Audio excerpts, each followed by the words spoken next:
وہ مسجد درار سے متعلق ہے جو سورہ التوبہ میں آیا. منافقین نے ایک مسجد بنائی تھی کیونکہ منافقین کو یہ یقین تھا کہ رومن امپائر سے ٹکرانے کے بعد نہ رسول اللہ واپس آئیں گے نعوذ باللہ صلی اللہ علیہ وآلہ وسلم، نہ آپ کے جانثار اصحاب، تو ہم پیچھے سے اس بنے بنائے سسٹم کے اوپر قبضہ کر لیں گے، اور اگر آ گئے تو ہم مسجد کا افتتاح کروا لیں گے آپ علیہ السلام سے. اللہ تعالیٰ نے وحی کے ذریعے آپ علیہ السلام کو بتا دیا کہ یہ مسجد مسلمانوں کے نقصان کے لیے بنائی گئی ہے. نام ہی اس کا پڑ گیا مسجد درار، اردو میں ہم زرار کہتے ہیں. یہ زرار لفظ نہیں ہے، زرار اردو میں اور عربی میں درار، ضاد کے نیچے زیر، یعنی جو ضرر کے لیے، نقصان پہنچانے کے لیے مسجد بنائی گئی. اور نبی علیہ السلام کو اللہ تعالیٰ نے حکم دیا کہ آپ نے اس مسجد میں داخل بھی نہیں ہونا.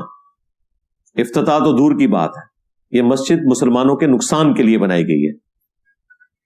اور پھر اس مسجد کو توڑوا دیا گیا، اور وہ قیامت تک کے لیے ان لوگوں کے لیے بھی دلیل بن گئی جو دوسرے فرقوں کی مسجدوں کو اچھا نہیں سمجھتے، تو وہ ٹرم ان کے لیے مسجد درار استعمال کرتے ہیں.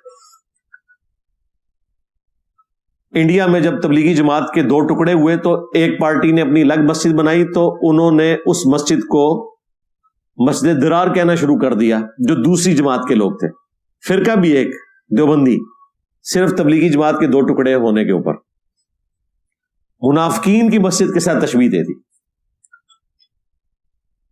اور ہمارے جو اعلیٰ حضرت ہیں انہوں نے تو ملفوظات اعلیٰ حضرت میں ان کے بیٹے نے خود نقل کیا ہے. ان سے جب پوچھا گیا کہ کیا وہابی جو دیوبندی اور اہل حدیث ہیں ان کے پیچھے نماز درست ہے، انہوں نے کہا کہ ان کی نہ نماز ہے نہ جماعت ہے، یعنی ان کی تو اپنی نہیں ہوتی ہے، تو آپ کیسے ان کے پیچھے پڑھ سکتے ہیں؟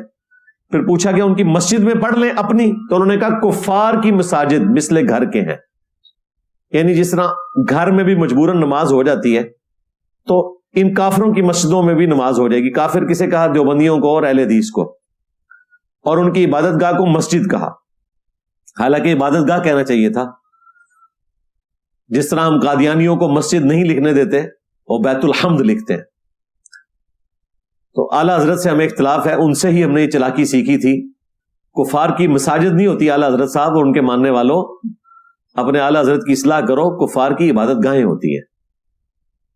اور پھر پوچھا گیا اذان، انہوں نے کہا اذان کا بھی کوئی احترام نہیں سوائے اس کے کہ آپ اللہ کے نام پر عز و جل کہہ لیں اور نبی صلی اللہ علیہ وآلہ وسلم کے مبارک نام پہ دروشی پڑھ لیں. اذان کا جواب نہیں دینا آپ نے وہابیوں کی اذان کا. اور پھر ہمارے بابا جی نے تو اس میں ویلیو ایڈیشن کی، انہوں نے کہا چھڑ دے وہابیاں دی اذان دا کے احترام، یہ تے سوراں دے سور نے. ہاں کہنا انہاں بڑیاں تے اخلاص منگو تو بڑے بڑے لوگ ہم گداواں نو خیر پا ہی دیں گے. چلو جی چلیے، او بھابیاں دی اذان اے تے کیڑا تے اے تے سور دے سور ہیں. چلو چلیے.